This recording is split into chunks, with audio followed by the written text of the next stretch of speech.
Hey guys, what is going on? It is Gale right here, back on the channel once again, and today we're here with the 2.2 cover. Of course, we had to go over the stuff that happened in the 2.2 live stream, talk a bit about it, give my thoughts. Would like to see your thoughts as well, so leave a comment down below saying what you thought about the 2.2 live stream. Would be interested in seeing what you think of what's coming, and of course, leave a like if you enjoyed the video, subscribe to the channel for more content, and let's get right into it. So of course, the cover, the poster, of course, is Child, Jinyan, and Paimon. Let's move aside Paimon, focus on Child and Jinyan. Of course, this means that Child is getting his rerun. I mean, it's obviously confirmed that he's getting his rerun. And Jinyan is seemingly involved in some way with the storyline, which we'll come on to in just a second. Of course, I also do believe Jinyan is either on a banner or she will be the free character, and of course, we find out what it is, leaving you guys in a bit of suspense there. But yeah, very cool, very excited for those people who actually like Tartaglia and Jinyan. Personally, don't like either of them, but as a playable character, of course. The characters wise, they're decent. I just don't enjoy using them as characters, quite frankly speaking.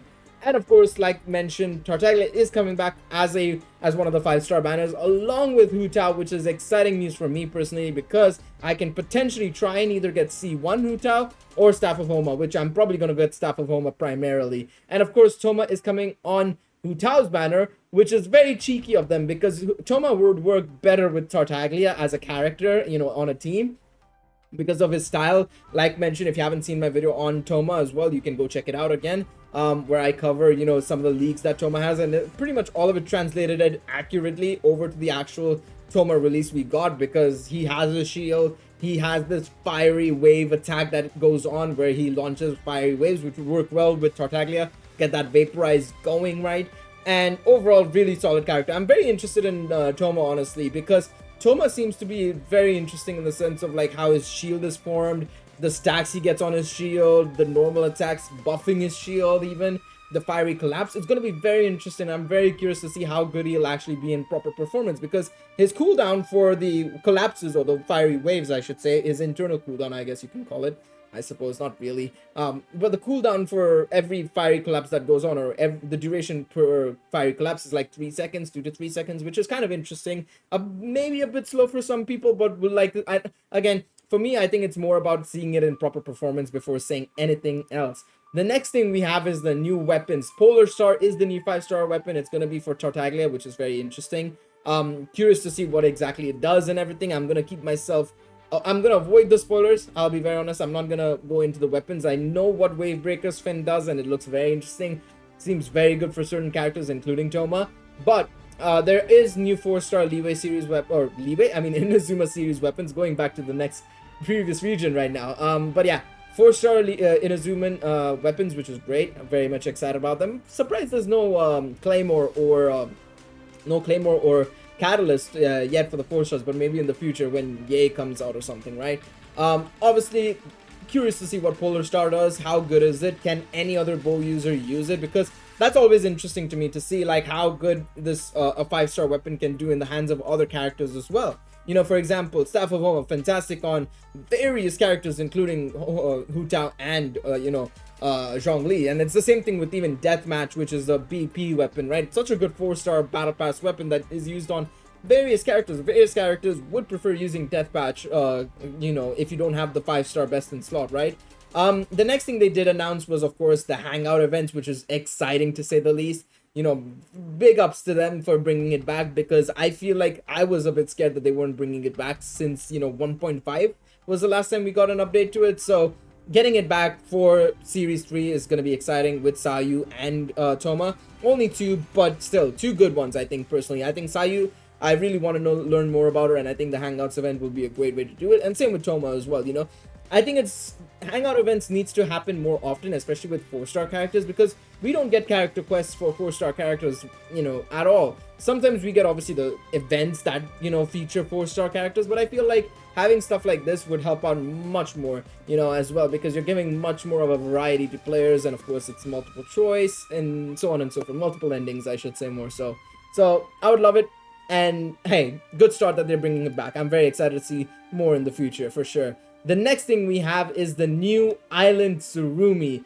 Very excited about this one, because when they said about it being foggy and low visibility, I was just like, please be like Pokemon Diamond and Pearl, where you can miss attacks and stuff, because that'll be Unbelievably fun. That'll be so much fun. And honestly, from the trailer, it looked like they had a lot of height, they had a lot of depth as well, in terms of like you could go in certain underground areas as well, which was kind of cool. And that's what I like in a new island slash area slash region, is there needs to be a lot of up and down elevation, get the best of both worlds, so that players have an opportunity to explore every nook and cranny in that area, which would be perfect. The next thing I will also say is, of course, these guys. And my fear has come true. The video that I did about the corrosion, it has come true. These monsters are all able to inflict corrosion on your enemy, or your party, I should say. And it's the same exact way that it's applied via, or well, it's not the same exact way it's applied via the Spiral Abyss, but if they hit you, you will get corrosion on you, and it'll obviously stack per hit. So you kind of have to make sure you dodge these guys. And they looked very interesting in the trailer. They could turn invisible, I think. They could attack from range. So it's going to be very interesting to see how they'll combat. And I have a sneaking suspicion that this is the first in line of a big series we're seeing. Potentially an elite boss after this, and maybe a weekly after that. I'm very curious to see this, because this looks like the setup for, one of those big weekly bosses as well, which is going to be insane. I wonder, maybe Chasm, maybe the next one for Inazuma, because we still have like I've been saying, I do believe there is a second weekly boss happening. It's on the verge in Inazuma, right? Like I said, there's 2 in Mondstadt, 2 in Liyue. There's going to be a second one in Inazuma as well. So I think it's on the verge. The next thing is obviously Labyrinth Warriors, where we'll be getting a Jinyan, and this is probably, in my opinion, it's going to be my favorite event, period. 100%. Because this is what I want in an end game mode in Genshin Impact. Because what it is basically you're going into this domain effectively, and you're helped out by this paper-like character effectively, who can place down like abilities and stuff like that to help you basically. But the more important thing is that this is an actual labyrinth. It's a maze. You're going through stages. There's 5 stages in total, and you're able to go through the domain effectively, and you're able to get lost. You're gonna hit dead ends, you're gonna hit certain locations with items, and you're trying to get to the end basically. And that's exactly what I want from an end game content as well. I've been saying we need a labyrinth in this game. We obviously have the Spiral Abyss, which is great. It's a very but it's very staticky. You're in a circle with these enemies, but this is you're progressing through these stages. You're going to face different types of enemies, you're encountering different rooms, you're encountering traps as well, which is perfect. I think this is what we need more than anything else, and they need to make it hard. I really hope it's hard. There's 5 stages of this event, and I'm very excited about it. Please, the one thing I will say as well, please, if there is going to be a survey on this, I request you guys, ask for this to be a permanent event, because I will. I 100% will. I really want this to be a permanent event, even if it's not in this format, but a different format, but it has the same effective idea of like, you're going through this domain basically slash dungeon, and you're trying to get to the end, and you don't know what you're facing, where you're going, and how you're gonna get to the end. And it should be a complete mismatch of like areas and stuff, and that keeps changing or something like that, because this is what I want from a game mode. But it does give a free Jinyan and the crown, so this is gonna be the main event of the upcoming update, which is going to be exciting to say the least. I'm very excited about that.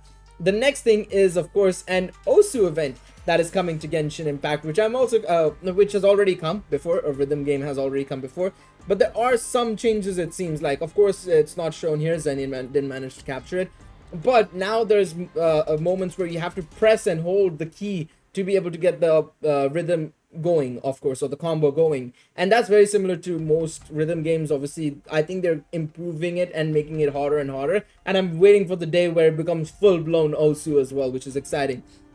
We do get a new instrument as well, and this time, as you guys can see, you're playing it with other characters. I think they mentioned it's going to be Ningguang, Keqing, Zhongli, Xiao, Kokomi, Ayaka, and Raiden Shogun. I think there's 7 characters they've announced that you'll be able to play with. So very excited about this. I'm very, very happy with that. The next thing they did mention is that there will be an update to the Serenity Pod, which will also feature a new realm with Inazuma obviously being the theme. There is also the new platforms as well, which will be able to float. You can move it up and down and place it appropriately. And there's new chests as well, which will contain new furnishing blueprints and stuff like that in the wild basically, or I assume it'll be on the new island at least, right? They also did show off some new furniture items you can buy in the shop itself as well, in Tubby's Teapot, of course. And One thing I will say as well that they did say is, like, I think they said that you can now learn blueprints via various other methods as well, not just through your own inventory. I think they said through the forge and stuff, which is cool. I'm very excited about that. And one more thing that Zenith didn't manage to catch, I think, unfortunately, is the it's the if I'm not mistaken, it's called the Shadow of the Ancients event, basically. There's two things actually. He mentioned Shadow of the Ancients. Let me check if I can find a see if I can find the thing for it. But he mentioned it's called Shadow of the Ancients. It's a new event. Thank you, this guy Buzz Bass, appreciate it, mate. So Shadow of the Ancients, it's a new event basically where you're going to be going around, running around multiple research bases. There's 3 phases: the investigative surveys, data sampling, life testing. And you're basically, the first phase is basically you treasure hunting for this component basically to help you out, and you're using this locator basically. You can only place it 3 times, with it the fourth one taking away the first one, and you have to relocate it basically. Data sampling is you basically charging up these batteries or nails effectively, and you have to use an electric character to keep it charged effectively. And then from there on, you're pretty much gonna keep it charged, and enemies will try and attack it to destroy it basically. But you have to make sure the enemies are staying away from it while also making sure that the batteries are charging.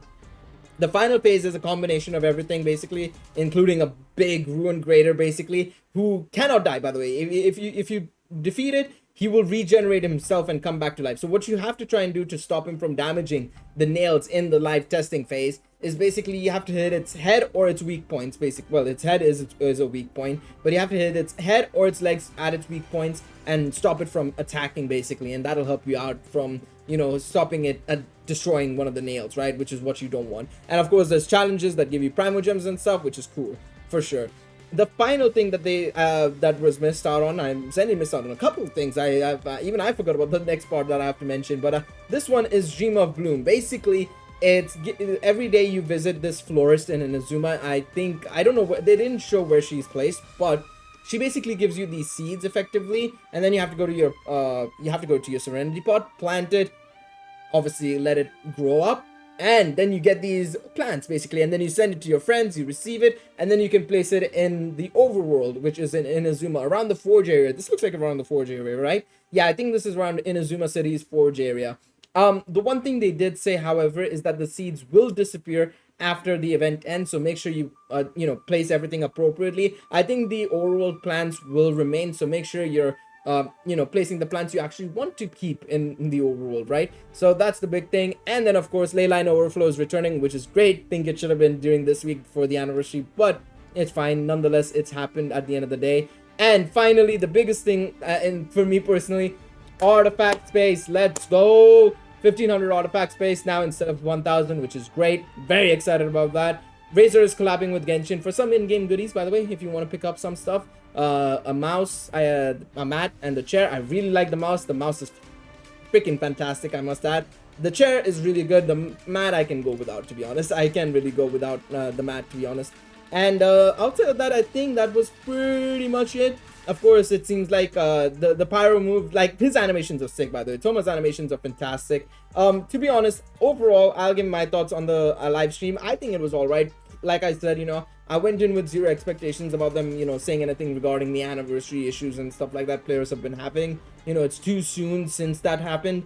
It's barely been like 5 days, right? So to me, honestly, I think more than anything else, I'm glad that we've gotten content, and it looks like it's good content. Like, I'm very excited about Labyrinth Warriors. Like I said, the new island seems sick. The enemies look good.